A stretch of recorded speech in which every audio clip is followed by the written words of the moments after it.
নিখোঁজ ছিলেন প্রায় 5.5 বছর। কোনো হদিস না পেয়ে বেঁচে থাকার আশা ছেড়ে দিয়েছিল পরিবার, মৃত ভেবে সেরেছেন শেষকৃত্য। অবশেষে ছাত্র জনতার গণঅভ্যুত্থানে আয়নাঘরে কুশীলবরা তাকে ছেড়ে দিলে বাড়িতে গিয়ে দেখেন পুত্রশোকে পৃথিবী ছেড়ে গেছেন তার বাবাও। ইলিয়াস আলী একটি কিংবদন্তি নাম। উনি শুধু আমাদের সিলেটের কিংবদন্তি নয়, উনি ছিলেন গোটা বাংলাদেশের কিংবদন্তি। সম্মানিত দর্শক মণ্ডলী, আরও একটি গুরুত্বপূর্ণ ভিডিও নিয়ে আপনাদের মাঝে উপস্থিত হয়েছি। দেশ কিংবা দেশের বাইরে যারাই যেখান থেকে দেখছেন, ঠিক এই মুহূর্তে আমার এই ভিডিওটি প্লে করেছেন, অবশ্যই ভিডিওটি না টেনে ধৈর্য সহকারে শেষ পর্যন্ত দেখবেন, যেখানে গুরুত্বপূর্ণ কিছু তথ্য থাকবে। প্রিয় দর্শক, আপনারা সকলেই জানেন বিএনপি নেতা ইলিয়াস আলীকে এখনও পর্যন্ত পাওয়া যাচ্ছে না। তবে ইতিমধ্যে একটি সুসংবাদ দিয়েছে। সেই সুসংবাদটি দিয়েছে সেই সিলেটবাসী, অর্থাৎ বিএনপি নেতা ইলিয়াস আলীর বাড়ির আশেপাশের মানুষজনই সুসংবাদ দিয়েছে বিএনপি নেতা ইলিয়াস আলীকে নিয়ে। কী সুসংবাদ দিয়েছে বিস্তারিত তথ্য আপনাদেরকে ভিডিওতে দেখাবো। এই জন্য ভিডিওটি খুবই গুরুত্বপূর্ণ হতে চলেছে, না টেনে ধৈর্য সহকারে শেষ পর্যন্ত দেখবেন। চ্যানেলে নতুন দর্শক হলে অবশ্যই চ্যানেলটিকে সাবস্ক্রাইব করে পাশে থাকা বেল বাটনটি অন করে দিবেন। প্রিয় দর্শক, কথা না বাড়িয়ে ভিডিওতে একটি লাইক দিয়ে দেখতে থাকুন সম্পূর্ণ ভিডিওটি। মাইকেল চাকমা নিখোঁজ ছিলেন প্রায় 5.5 বছর। কোনো হদিস না পেয়ে বেঁচে থাকার আশা ছেড়ে দিয়েছিল পরিবার, মৃত ভেবে সেরেছেন শেষকৃত্য। অবশেষে ছাত্র জনতার গণঅভ্যুত্থানে আয়নাঘরে কুশীলবরা তাকে ছেড়ে দিলে বাড়িতে গিয়ে দেখেন পুত্রশোকে পৃথিবী ছেড়ে গেছেন তার বাবাও। এনটিভির সাথে একান্ত আলাপে এমন সব দুঃসহ স্মৃতি তুলে ধরে মাইকেল চাকমা বলেন, 5 বছরে একবারের জন্য দেখা মেলেনি সূর্যের আলোর। জানান, শেখ হাসিনা সহ জড়িতদের বিরুদ্ধে মামলা করবেন, প্রয়োজনে আন্তর্জাতিক আদালতে যাবেন। আরো জানাচ্ছেন মুকসিমুল হাসান। আবু সাইদ সহ যারা শহীদ হয়েছেন তাদের প্রতি আমার সেলুট, শ্রদ্ধা, সম্মান জানাই আমি। আর তাদের পরিবারের প্রতি আমার সমবেদনা তো অবশ্যই আছে। তো এখন এই সংগ্রামটা না হলে, ফ্যাসিজমের পতন না হলে, হাসিনার রেজিমটা যদি শেষ না হলে, পতন না হলে আমার মুক্তি পাওয়া সম্ভব হতো না। 2019 সালের 9 এপ্রিল পার্বত্য চট্টগ্রাম কেন্দ্রিক রাজনৈতিক দল ইউপিডিএফ এর মুখপাত্র মাইকেল চাকমাকে গুম করা হয় রাজধানীর কল্যাণপুর থেকে। সাদা পোশাকধারী কিছু লোক তুলে নিয়ে যায়। তোলার সাথে সাথে আমার সব কিছু নিয়ে নিল, যে আমার ব্যাগ, আমার মোবাইল ফোন, আর আমার চোখ বেঁধে দিল কালো কাপড় দিয়ে। ফেসবুক পাসওয়ার্ড, ফেসবুক অ্যাড্রেস সব নিয়ে নিল তারা। এই যে চোখ বেঁধে দিল, আমি 5 বছর 3 মাস অন্ধকারের মধ্যে ছিলাম।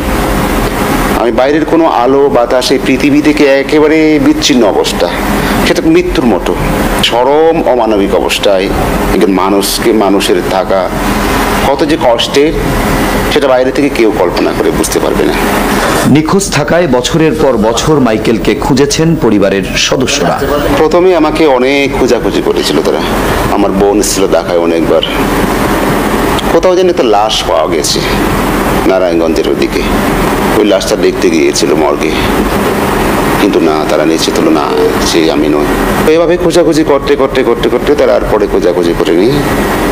তবুও তারা হয়তো বা তারা ভেবেছিল যদি সে তাকে ছাড়লে তো এতদিন ছাড়তো, এটা তো 2-3 বছর হয়ে গেল, হয়তো বা সে আর আসবে না, মেরে ফেলেছে। ওই ধারণা থেকে তারা আমার শেষকৃত্য তারা করে দিয়েছে। আমি তো যাওয়ার পর খোঁজ নিয়েছিলাম বাবা কেমন আছে, আমি জানতাম না বাবা মারা গেছে। আমার বড় বোনকে যখন ফোন দিলাম রাতে, সে একদম কান্না করতে লাগলো বাবার কথা জিজ্ঞেস করার পর। আমি বুঝলাম বাবা আর নাই। বন্দিশালায় কাটানো দিনগুলো তার কাছে অবর্ণনীয়। ঘুমাতে পারতাম না আমি। কোনো সময় স্বপ্নে দেখতাম আমার পরিবারের সদস্যদেরকে, মানে ওখানে দিন যে কিভাবে কাটে তা বোঝানো যায় না।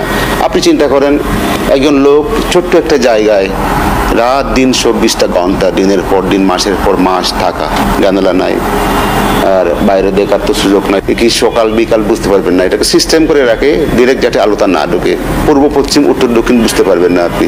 যখন মাস বছর যায় তারা ছাড়ে না, তখন বুঝলাম নো, আমি আর ছাড়া পাবো না, আমাকে রাখবে তারা এখানে। হয়তোবা এই হাসিনার যে আমল, আমি তার বয়সটা হিসেব করতাম, তার বয়স কত হয়েছে, ভাবতাম ও তো আর বেশি দিন বাঁচবে না, হয়তো আরও 5-7 বছর বাঁচতে পারে। সে মারা গেলে পরে তার শাসন আমল শেষ হবে। তারপরে হয়তো আমি সারা বাবু নতুবা তারা আমাকে বলেছে, তোমাকে যদি আমরা 30 বছর এই জায়গায় রাখি, কারো সাধ্য নেই এই জায়গা থেকে বের করে নেওয়ার। গত 15 বছরে গুম হয়েছেন আরও অনেকে, যাদের নির্যাতন আর কষ্টের কিছুটা উঠে এসেছে মাইকেলের বর্ণনায়। মানুষ ডিরেক্টলি দেখা যায় না, কিন্তু আওয়াজ শোনা যায়। মানুষ কান্নাকাটি করে, ওখানে কোনো লোক একেবারে উচ্চস্বরে কান্নাকাটি করতো। কোনো কাউকে শোনা যায় নামাজের সময় সে কান্নাকাটি করে, নানা রকম শব্দ শোনা যায়, তাদের আহাজারির শব্দ। ফ্যান চালু থাকলে তেমন শোনা যায় না। গোসলের সময় তারা একজনকে গোসল বাথরুমে ঢুকিয়ে দিয়ে আরেকজনকে টয়লেটে ঢুকায়, এরকম করে।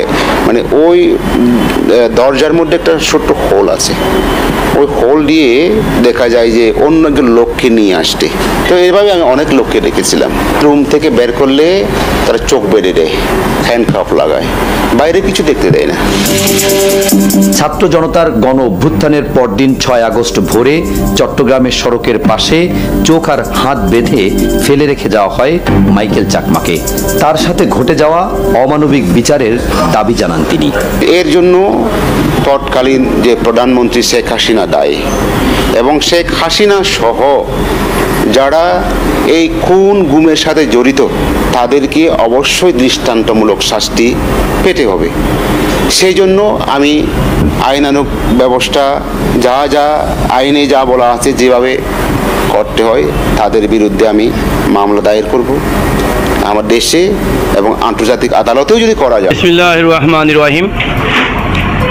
আপনি যেটা বলছেন জননেতা এম ইলিয়াস আলী, আপনারা সবাই জানেন জননেতা এম ইলিয়াস আলী শুধু একজন ইলিয়াস আলী না, উনি একটা প্রতিষ্ঠান।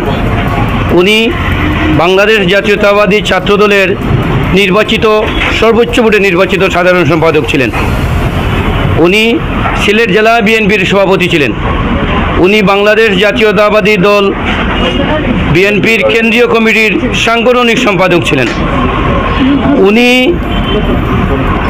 আমাদের নেত্রী, আমাদের বিএনপির সভানেত্রী বেগম খালেদা জিয়ার মুখে আমি শুনেছি উনি ইলিয়াস আলী সম্বন্ধে বলেছেন ইলিয়াস আলী একজন অসাধারণ সংগঠক ছিলেন। সুতরাং এই মানুষ কিন্তু একজন মানুষ না, উনি কিন্তু একজন সাধারণ নেতা না। এই নেতা নাম প্রতিটা মানুষের, সিলেটের প্রতিটা মানুষের হৃদয়ের মধ্যে গেঁথে আছে। উনি সিলেটের প্রতিটা মানুষের হৃদয়ের মধ্যে আছে এবং প্রতিটা মানুষ অধীর আগ্রহে অপেক্ষা করতেছে যে ইলিয়াস আলী আবার কবে ফিরে আসবেন।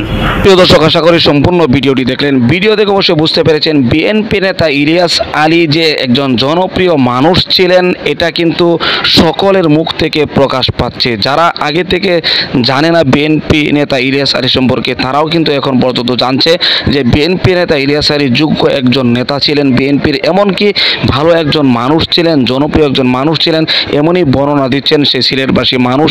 এমনকি এখনও পর্যন্ত বিএনপি নেতা ইলিয়াস আলীকে পাওয়ার আশা রাখছেন। বিএনপি নেতা ইলিয়াস আলী আছে এমন সুসংবাদ কিন্তু তারা আগে থেকে দিচ্ছেন, যদিও এখনও পর্যন্ত বিএনপি নেতা ইলিয়াস আলীকে খুঁজে পাওয়া যাচ্ছে না। তবে তারা আশা রাখছেন হয়তো তাদের মাঝে কোনো না কোনো একদিন ফিরে আসবে বিএনপি নেতা ইলিয়াস আলী। প্রিয় দর্শক, বিএনপি নেতা ইলিয়াস আলী এমনকি বর্তমান সময়কে নিয়ে অবশ্যই আপনার কোনো মতামত থাকলে আপনার মূল্যবান মতামতগুলো কমেন্ট বক্সে জানিয়ে দেবেন, এমনকি এই ভিডিওটি শেয়ার করে সকলের মাঝে ছড়িয়ে দিবেন। প্রিয় দর্শক, আজকের মতো এখানে শেষ করছি। ভালো থাকুন, সুস্থ থাকুন, আবারও দেখা হচ্ছে পরবর্তী ভিডিওতে।